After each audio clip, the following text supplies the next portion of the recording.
Good morning. मैं प्रशांत Gehlot ancient India प्राचीन भारत के इस यूट्यूब चैनल में आपका स्वागत करता हूँ और 75वें स्वतंत्रता दिवस पर आपको हमारी तरफ से बहुत बहुत शुभकामनाएं। We are dedicated for your success in agri businesses. आज का जो हमारा टॉपिक है वो है हमारा अमोनिया से आजादी, जो आप एक्वाकल्चर में सबसे ज्यादा फेस करते हैं प्रॉब्लम। तो आज हम जो डिस्कस करेंगे वाटर साइकिल को डिस्कस करेंगे, वाटर प्रिपरेशन को डिस्कस करेंगे, नाइट्रोजन साइकिल को डिस्कस करेंगे, बेनिफिशियल बैक्टीरियाज को डिस्कस करेंगे और how to maintain good ecosystem. तो आज के इस वीडियो में हम सभी टॉपिक्स को कवर करेंगे, चाहे वो आपका earthen pond, cemented tank, biofloc tank, चाहे आप एक्वेरियम में ही फिश फार्मिंग क्यों ना कर रहे हो। तो आज डिटेल में हम उनको डिस्कस करेंगे, तो आप लास्ट तक वीडियो पर बने रहिए। तो शुरू करते हैं। तो जो हमारा वाटर साइकिल और वाटर प्रिपरेशन है, चाहे वो आप अपना अर्दन पॉन्ड में कर रहे हो, सीमेंटेड टैंक में कर रहे हो, बायोफ्लॉक टैंक्स हो आपका, या एक्वेरियम है, तो जो आपका आइडियल टाइम है अकॉर्डिंग टू कल्चर वो आपका 2 से 3 हफ्ते का है। वेरी करता है आपका। पॉन्ड में अगर आप कल्चर कर रहे हैं तो मिनिमम सीड स्टॉकिंग से पहले आपको 15 दिन का वेट करना है। सीमेंटेड टैंक में अगर आप कल्चर कर रहे हैं तो आपका 2 से 3 वीक का टाइम जाएगा। अगर आप बायोफ्लॉक में कर रहे हैं तो जो आइडियल टाइम है आपका 3 वीक्स और मैक्सिमम 4 to 6 वीक तक का जाएगा। सेम आपका रेस में भी है और एक्वेरियम में भी आप एकदम ही न्यूली बिल्ड कर रहे हैं तो हमेशा उसमें एकदम स्टॉक ना करें, उसको 48 आवर्स का टाइम दें रिसाइकिल होने के लिए और आपके वाटर के पैरामीटर आइडियल होने के लिए। आज उन्हीं सब चीजों को फैक्ट्स और फिगर के साथ डिस्कस करेंगे।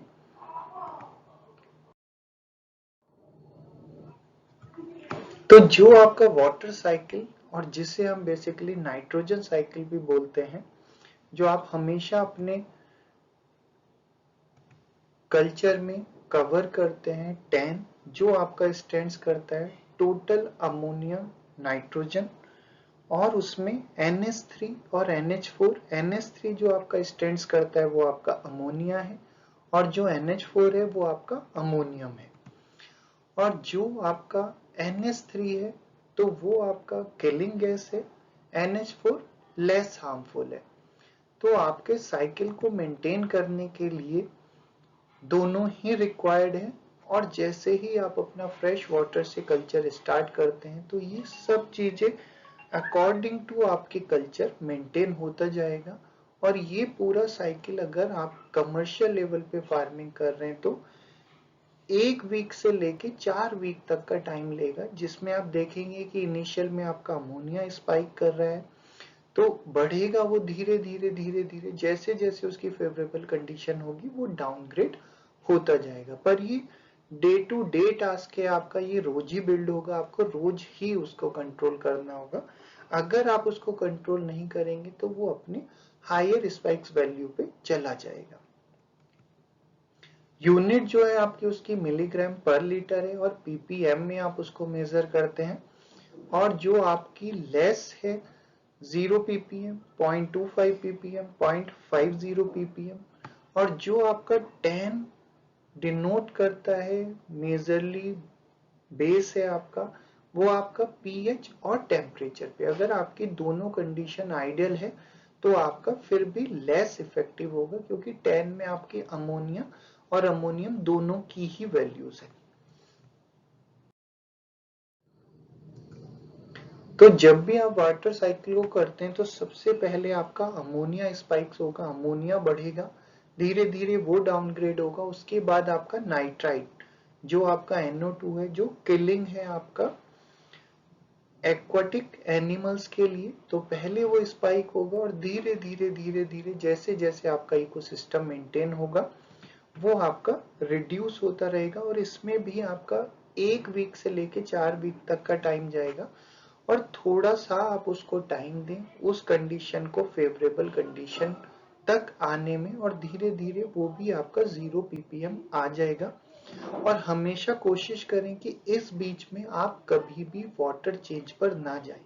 जब भी आप वाटर एडिशन या वाटर चेंज पर जाएंगे तो डेफिनेटली वो प्रोसेस आपका साइकिल 1 से ही स्टार्ट होगा। तो जब भी आपका 4 हफ्ते 6 हफ्ते का टाइम दें तो कोशिश करें कि बिफोर 45 डेज से पहले आप वाटर चेंज ना करें। फर्दर जो भी इवेपोरेट हो रहा है एडिशनल वाटर है उसको सिर्फ एड ऑन कर सकते हैं, अदरवाइज नया वाटर कल्चर में ऐड मत कीजिए। इसका भी जो यूनिट है मिलीग्राम पर लीटर है और पीपीएम लेस देन 0.25 0.025 से नीचे नीचे की लेस है आपका। नाइट्रेट आप इसको कंट्रोल कर सकते हैं, ये भी आपका लास्ट साइकिल है जब आपकी सारी वैल्यू 0 हो जाएंगी। उसका भी कल्चर टाइम जो है आपका वीक 1 से लेके वीक 4 तक है, जो आपका चलेगा 10 से ही आप उसको मेजर करेंगे। उसके बाद एपीआई किट्स वगैरह आती हैं जिसमें आप नाइट्रेट्स की वैल्यू निकाल सकते हैं। लेस हार्मफुल है आपके एक्वाटिक एनिमल्स के लिए, और बहुत बियॉन्ड अगर आपकी वैल्यू पहुंच जाती है तो आप 5 से 25% तक के वाटर को ड्रेन करके भी उसको कंट्रोल कर सकते हैं। अदरवाइज गुड प्रोबायोटिक और एरिएशन से भी आप उसको मेंटेन कर सकते हैं। थोड़ा सा टाइम दीजिए बैक्टीरिया को वर्क करने के लिए बिफोर स्टॉकिंग योर सीड, और डे टू डे आप उसको मेजर करते रहिए अपने कल्चर करते हुए टाइम पर। जब भी आप कोई कल्चर करें एक्वाटिक एनिमल्स को लेके तो दो ही आपके क्रिटिकल पैरामीटर हैं आपके कल्चर को सक्सेसफुल करने के लिए, चाहे वो आप अर्दन पॉन्ड में कर रहे हो, सीमेंटेड टैंक में कर रहे हो, बायोफ्लॉक कल्चर कर रहे हैं, या आप अपना एक्वाटिक एक्वेरियम में कल्चर कर रहे हो। तो जो आपका फर्स्ट है वाटर सर्कुलेशन जिसमें आपका एरिएशन आ जाता है, जो आपके गुड इकोसिस्टम को मेंटेन करेगा और जितनी भी आपकी हार्मफुल गैसेस है उनको रिलीज करता रहेगा in term of carbon dioxide और हाइड्रोजन सल्फाइड। दूसरा जो है आपका वो है आपका फिल्ट्रेशन, वो आपका बायोलॉजिकल भी हो सकता है और नेचुरल वे में भी हो सकता है। जैसे आपने अर्दन पॉन्ड में देखा है वहां पे स्टॉकिंग वगैरह कम करते हैं और आपका जो नेचर है वही आपका काम करता है, उसमें भी आपका नाइट्रोजन साइकिल ही काम करता है। फीडिंग वगैरह उन सब चीजों को आप कंट्रोल करेंगे और डे टू डे आपके जो भी वाटर प्रोबायोटिक, सॉइल प्रोबायोटिक, गट प्रोबायोटिक आप एड ऑन करते रहेंगे तो आपका कल्चर अच्छा चलता रहेगा। इससे भी रिलेटेड बहुत सारे वीडियोस हमने ऑलरेडी चैनल पे अपलोड किए हैं, उनको आप चेक कर सकते हैं। तो ये आपका नाइट्रोजन साइकिल है जो आपको समझना पड़ेगा अपना एक्वाटिक कल्चर करने से पहले, कि जब भी आप अपनी फिशेस लाते हैं तो डायरेक्टली उनको ना कहीं पर स्टॉक करें। जब भी आप उन्हें स्टॉक करें तो आपका नाइट्रोजन साइकिल कंप्लीट हो चुका हो, चाहे आप वो बायोफ्लॉक में कल्चर कर रहे हो, आप अपना अर्दन पॉन्ड में कल्चर कर रहे हो, सीमेंटेड टैंक में कल्चर कर रहे हो, या आप अपने एक्वेरियम में भी फिश स्टॉक कर रहे हो। तो जो सबसे पहला है आपका फूड है, वो मेन रीजन है आपका नाइट्रोजन का, और सेकंड जो पूप है, जो वेस्ट है फिश का, उसकी वजह से आपका अमोनिया एक्सक्रीट होता है। और ये डे टू डे एक्टिविटी है, ये नहीं कि आपने एक बार उसको अचीव कर लिया तो नेक्स्ट नहीं होगा, ये रोज ही बिल्ड होना है और आपको रोज ही कंट्रोल करना है, चाहे वो आप बायोलॉजिकल फिल्टर के थ्रू करें या आपका जो इकोसिस्टम है उसको थ्रू करें। अमोनिया बिल्ड होगा सबसे पहले जिसमें आपका NH3 NH4 अमोनिया और अमोनियम दोनों ही होगा। फिर वो आपका नाइट्रोसोमोनास बैक्टीरिया जो उसको कन्वर्ट करेगा, नाइट्राइट में कन्वर्ट करेगा, जो आपका किलिंग है आपके एक्वाटिक एनिमल्स के लिए, बहुत ज्यादा देर तक वो रहेगा तो वो आपका हार्मफुल है एक्वाटिक एनिमल्स के लिए। उसी को फिर आपका नाइट्रोबैक्टर कन्वर्ट करेगा नाइट्रेट में, जो आपका टॉक्सिक है पर इतना नहीं है। अगर ज्यादा आपका जा रहा है तो आप उसको वाटर ड्रेन करके भी मैनेज कर सकते हैं, पर अगर आप उसको सही प्रोबायोटिक, सही बैक्टीरिया, सही टाइम, सही एरिएशन, सही वाटर सर्कुलेशन देंगे तो इट विल ऑटोमेटिकली कंट्रोल, और ये साइकिल कंटिन्यूस चलता रहेगा टिल हार्वेस्ट तक। कुछ बेनिफिशियल बैक्टीरिया है जो आपके लैक्टोबैसिलस जो आपका गट प्रोबायोटिक में आपको मिलता है, बेसिलस जो आपका बायोफ्लॉक्स में, नाइट्रोसोमोनास जो आपका नाइट्रोजन साइकिल में, और नाइट्रोबैक्टर जो आपका नाइट्रेट में कन्वर्ट करता है। तो इन सब चीजों को आपको समझना होगा एक कल्चर को अच्छा करने के लिए, ये बेसिक है। आई थिंक अभी तक कोई ऐसा कंप्लीट वीडियो नहीं होगा कि जो इतना डिटेल के साथ, बेसिक इनपुट के साथ और पूरा ब्रीफ आपको दिया होगा। तो अब हम जैसे ही हमने नाइट्रोजन साइकिल समझा, अब हम जो बायोफ्लॉक की इंपॉर्टेंस है वो समझते हैं। ये फिगर आपने गूगल पे बहुत बार देखा होगा कि आपका अमोनिया है NH3, कन्वर्ट होके बैक्टीरिया कन्वर्ट करेगा उसको ammonia to nitrate, nitrosomonas nitrite में आ जाएगा NO2 जो किलिंग गैस है आपका। उसके बाद उसको नाइट्राइट टू नाइट्रेट कन्वर्ट करेगा नाइट्रोबैक्टर, और ये आपका नाइट्रोजन रिलीज कर देगा। अगर आप इसी प्रोसेस को समझें तो आपका रोज बायोफ्लॉक में आप फूड दे रहे हैं, वेस्ट हो रहा है, यूरिन हो रहा है, सिक्रेट हो रहा है, वाटर क्वालिटी को भी वो डैमेज कर रहा है। तो आप सीधे अमोनिया पे आप एरिएशन अच्छा रखें अपना, और कार्बन सोर्स जो भी मोलासेस, शुगर, कुछ फीड में भी वो पोर्शन आपका होता है, तो 10 से 15 20 रेशियो 1 का आप उसको मान सकते हैं। अगर 1 मिलीग्राम आपकी अमोनिया बिल्ड हो रहा है तो उसको 10 से 20 मिलीग्राम आप कार्बन सोर्स आपको देना है। तो वो भी आप समझेंगे कि शुगर में अगर आप देखते हैं तो 44% है, मोलासिस में देखेंगे तो 22% है। वो क्वालिटी कंटेंट पर आपका डिपेंड करता है। तो सीधे ही आपका अमोनिया से सिंगल सेल प्रोटीन में वो कन्वर्ट हो जाएगा, तो नाइट्राइट्स नाइट्रेट पर जाएगी ही नहीं कहानी। तो बायोफ्लॉक का जो इंपॉर्टेंस है वो आपका ये इंपॉर्टेंस ऑफ बायोलॉजिकल फिल्टर। ये बहुत आप अगर देखेंगे एक्वेरियम ग्रुप आपको मिलेगा इसमें। Biological filtration refer to the process by which beneficial bacteria break down ammonia and nitrite and transform them into compound nitrate, which is much less toxic for beneficial bacteria to thrive. Oxygen rich water is needed as well as a surface that bacteria can attach to, such as rocks, sand or any surface. तो जो आपका bacteria है कभी भी वो आपका water में build नहीं करेगा, हमेशा उसको सरफेस चाहिए होगा, चाहे वो आपका टारपोलिन टैंक की साइड वॉल्स हो, आपकी एरिएशन पाइप हो, नीचे के एयर ऑक्सी ट्यूब हो, आपकी बॉटम हो।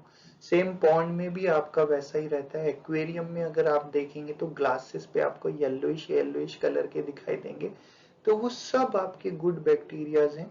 जब भी कोई आप फिल्टर सेटअप करते हैं तो फिल्टर्स भी आपका पोरस है कि जहां पर बैक्टीरिया कॉलोनी बिल्ड होता है और वहीं से आपकी वाटर क्वालिटी को वो मेंटेन करता है। तो सरफेस हमेशा आपके बैक्टीरिया को चाहिए होती है, सर्कुलेशन और एयर उसके लाइफ लॉन्ग के लिए है। ये कुछ आपके, अगर आप पीएच को मेंटेन रख रहे हैं अपनी आइडियल रेंज में, तो आपका टैंक जो है वो लेस टॉक्सिक रहेगा। इतना टाइम आपको वो देगा कि 6 घंटे में आप उसको डाउन कर सकते हैं। फिगर से आप उसको समझ सकते हैं। तो टेम्परेचर और पीएच दोनों पर डिपेंड करेगा। अगर आप अपने कल्चर में उनको मेंटेन करके चल रहे हैं तो आपका लेस इफेक्टिव होगा, और धीरे धीरे आप अपना एफसीओ से, अपना प्रोबायोटिक से, अपने एरिएशन से उन पैरामीटर्स को कंट्रोल कर सकते हैं। उसके बियॉन्ड जो चीजें हैं वो आपकी दो फिगर्स और हैं जिन्हें आपको समझना पड़ेगा। फर्स्ट है आपका TSS, टोटल सस्पेंडेड सॉलिड। पानी में हमेशा फ्लोट करता रहेगा, पर जितना भी मेजर होगा एयर ऑक्सी ट्यूब पर मिलेगा आपको, पॉन्ड बॉटम में मिलेगा, सरफेस पे मिलेगा, साइड वॉल्स पे मिलेगा। तो फ्रेश वाटर का जो टोटल सस्पेंडेड सॉलिड है ग्रेटर देन और इक्वल टू 500, सॉल्ट वाटर में ग्रेटर देन 900। सस्पेंडेड सॉलिड जिसे आप फ्लॉक भी समझ सकते हैं, अगर आप फिश का कल्चर कर रहे हैं तो लेस देन और equal to 25 milligram per litre, और अगर आप श्रिम्प का कल्चर कर रहे हैं तो less than equal to 15 milligram per litre. तो इसको बहुत ज्यादा बढ़ाने का जरूरत नहीं है, क्योंकि वो सिर्फ आपके वाटर क्वालिटी को कंट्रोल करेगा। एक additional single cell protein digested food alternate way देगा आपका कमर्शियल फार्मिंग में, क्योंकि जितना आप उसको बढ़ाते जाएंगे उतना ही ऑक्सीजन कंजम्पशन भी बढ़ता जाएगा और आपका एक्वाटिक एनिमल जो आपने हाई डेंसिटी में स्टॉक किया है उस पर भी इफेक्ट होगा और सेम वाटर क्वालिटी को भी डाउनग्रेड करेगा। तो ये पैरामीटर्स आप बेसिकली फोकस कीजिए, बहुत ज्यादा फ्लॉग बनाने पर ना करके आप उसकी वाटर केमिस्ट्री को समझें। कोई भी आपके क्वेश्चंस हैं, कोई भी सवाल है, कोई सुझाव है जो आप हमें देना चाहते हैं तो आप हमें कमेंट बॉक्स में दीजिए। किसी और विषय पर, किसी और टॉपिक पर आप हमसे जानकारी चाहते हैं तो आप हमें कमेंट बॉक्स में डालिए, हम उस पर साइंटिफिक इंफॉर्मेशन के साथ वो इंफॉर्मेशन आपको प्रोवाइड कराने का कोशिश करेंगे। और अगर आप हमसे टेलीग्राम या व्हाट्सएप पर कुछ पूछना चाहते हैं तो आप हमें 9971155753 पर कनेक्ट कर सकते हैं। We are ancient India agri businesses, low investment business ideas and secure your investment. We are working as a progressive farmer, training and knowledge partner, consultant, business planner and partner. और अभी तक अगर आपने हमारे channel ancient India agri business को subscribe नहीं किया है तो प्लीज सब्सक्राइब कर लीजिए। Also press the bell icon so that you can get the latest update for our upcoming video. Thank you.